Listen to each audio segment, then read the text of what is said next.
Hi, welcome back to Genesis Custom Sabers, and this one is a bit of a throwback. Every once in a while I'll do one that's kind of different than my usual style. I don't want to get stuck in a rut. Years ago I did one called Nuevo Graflex.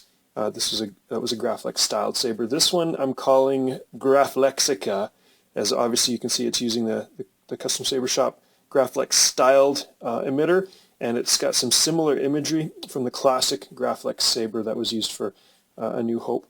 But obviously it's got some major differences too. It's very polished and clean looking, not a weathered saber, and I've got a powder coated finish on there to give it a look of two different distinct types of metal, even though it's a solid piece. And of course I got the switch box. Normally I do not like switch boxes, they get in the way of your grip, but just it's got switch boxes are part of the classic imagery of lightsabers in Star Wars. This one's got a lot of features that I want to show off. It's going to be going up for sale very soon. This is a Crystal Focus version 6. It's got the superfluous or inactive button there and Graflex eye from Custom Saber Shop. Instead of pins, I did a jumper. It's a gold jumper there and a brass screw and brass buttons for this saber. I'll give it some brass accents. And the powder coating is it's an anodized blue, so it's not actually anodized. It's a powder coating that looks dead on like blue anodizing. And of course brass buttons, so really pleased with that. Kill key comes out. That's where the 2.1mm recharge port is, where you would recharge the saber, and as you can tell right away, the bar graph on the saber is a little different. I had done a digital display on one saber long ago called Rantux, but at that time Crystal Focus didn't have 7 segments, so I had to kind of cheat. Now Crystal Focus has 7 LED segments, so I can light up the whole digital display. Show you what the saber does. Actually, I'm going to start, rather than putting the blade in, I'm going to navigate through the menu with the auxiliary button. You can see if you look really closely. I don't know if we can zoom in on it. Here we go. The buttons are machined actually to have a different pattern. The auxiliary button's got a dot, and the activation button's got a bit of a ring machined in it.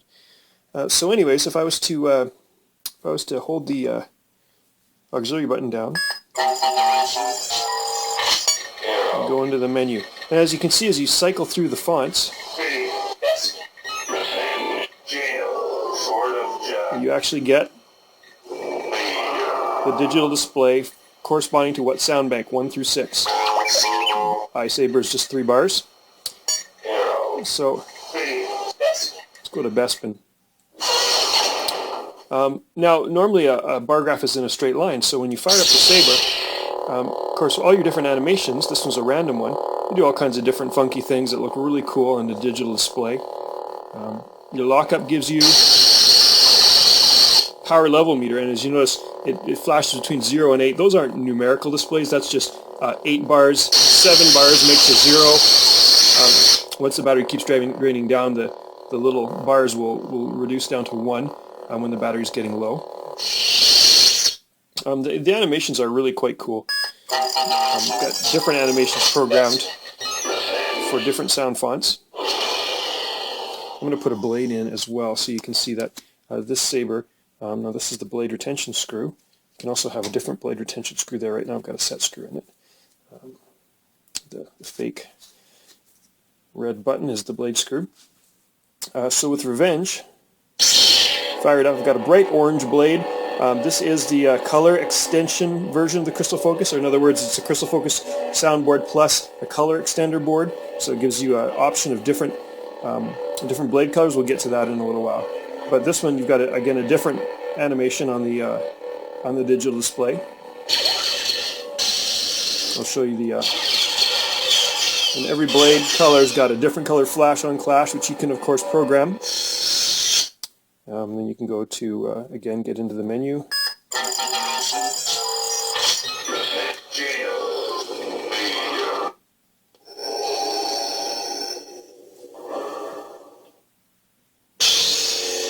course, you got a bright red blade there. This one's got a bit of pink in it. I'll probably change that up when I activate the rice. But again, you can see a different animation in the digital display.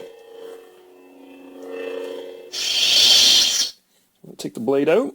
And so that's the operation of the saber. Whoever buys it, I'm not going to permit under warranty, for the warranty purposes, that it be unscrewed. Of course, the saber joins, the MHS parts join here.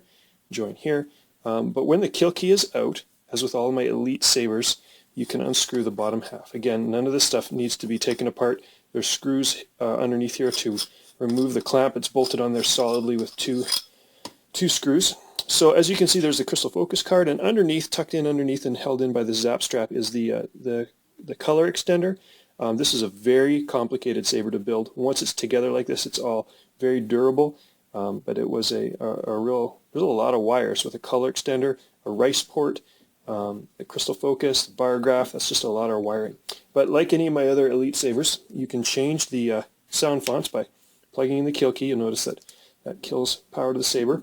And then with the magic implement, which is a pencil, you can just pop out the SD card. You can remove that with a pair of needle nose pliers, put it in your computer, change the sound fonts if you wish. But for all other changes on the saber, you can plug into the rice port here with the rice cable, and I'll show you a little bit of a video of what that's like, and we'll customize some colors. Now, as you can see, I've got my saber here. I've got the kill key pulled out so it is active, and I've got my my rice cable plugged into the USB on my computer. This is the one from Custom Saber Shop, and I plug it into the rice port here. And now I'm not going to go through all the details. You can learn how to do this, but generally what I do to make sure that it's plugged in and figure out which COM port it's in is I fire up the saber, and I go to volume, and if this thing controls my volume, as you can hear it is in real time, then I know my saber is now connected to the rice. I go over to the LED tab, and this is where I can change the configuration of the color of the blade by moving this around. I can move these things. Now with this saber, this is a Cree or a tri-Cree LED, so I want to make sure that on the red, which is channel 3, I never exceed 700 milliamps. The other ones I can go up to 1,000. You know, and so I can mix the color. I like to mix the color with the sliders and get the color that I want. This is my Vader font, so I'm going to want basically a full red 700 milliamps on the red, and the other two shut off. And when I'm ready, I go over to Flash on Clash, and of course I can change these things to get the color of the Flash on Clash just the way I like it, but that's pretty good right there. So I'm going to save on soundboard. Oh. Switches off the saber, saves my settings. That's easy. How easy it is to configure your crystal focus saber with rice. And that's this saber. So look for this on my website very soon for sale. Again, thanks for watching, and Merry Christmas.